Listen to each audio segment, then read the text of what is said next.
Faites CECI avant la fin de l'année pour être plus productif en 2024. Bonjour à tous et bienvenue sur cette chaîne All Impact. Aujourd'hui, nous abordons un sujet crucial pour votre développement personnel. Pourquoi faire un bilan de ses accomplissements et de ses échecs à chaque fin d'année? Ensemble, découvrons la nécessité d'adopter cette pratique cette semaine même en 3 grands points. Prêt? C'est parti.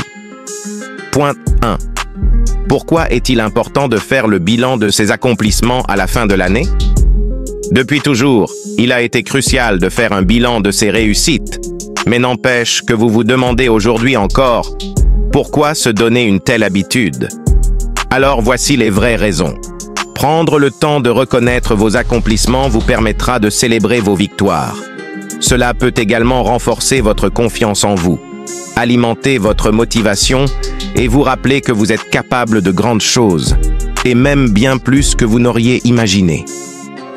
Comme cela a été le cas pour Peterson, qui, quelques années de cela, voulait progresser dans la photographie, mais se sentait souvent découragé par certains obstacles.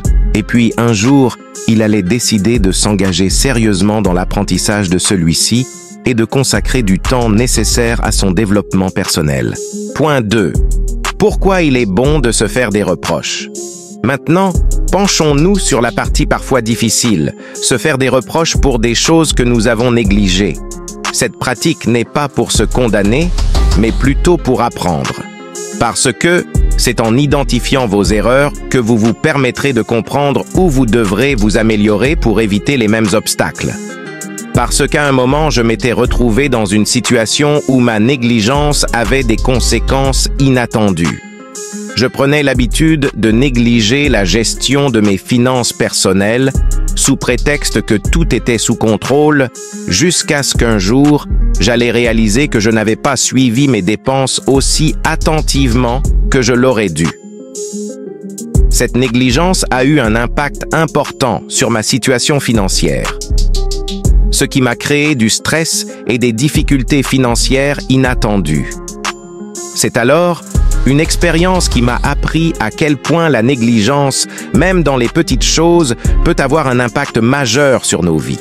Et depuis, cela m'a incité à me faire des reproches sur d'autres détails de ma vie que je ne devrais pas négliger. Rappelez-vous donc que c'est en prenant conscience de ces faiblesses que quiconque humain peut évoluer. Point 3. Pourquoi faut-il toujours faire l'équilibre? Trouver l'équilibre entre vos succès et vos erreurs est essentiel. Cela vous permettra de cultiver une croissance personnelle saine. Accepter vos erreurs vous rendra plus humble, autant que la reconnaissance de vos succès vous motivera à aller de l'avant. Pour vous faciliter alors ce maintien de l'équilibre, laissez-moi vous suggérer d'adopter cette pratique cruciale. Dotez-vous d'un journal de bord dans lequel vous pourrez noter vos réalisations de chaque journée, aussi petites soient-elles, ainsi que des situations au cours desquelles vous auriez pu faire mieux sans vous juger sévèrement. Alors, cette semaine même, je vous invite à prendre le temps de faire votre bilan pour l'année 2023 et vous comprendrez l'importance de cette pratique. Cela vous aidera à rester focalisé sur l'essentiel, à identifier vos axes d'amélioration et à progresser vers une meilleure version de vous-même, comme il a été le cas pour tous ceux qui l'ont déjà adopté. Apprenons à célébrer nos victoires et apprenons de chaque défaite de l'année 2023 pour mieux embrasser la nouvelle année et pour continuer à grandir. N'oubliez surtout pas qu'avec All Impact, nous agissons et amplifions notre impact.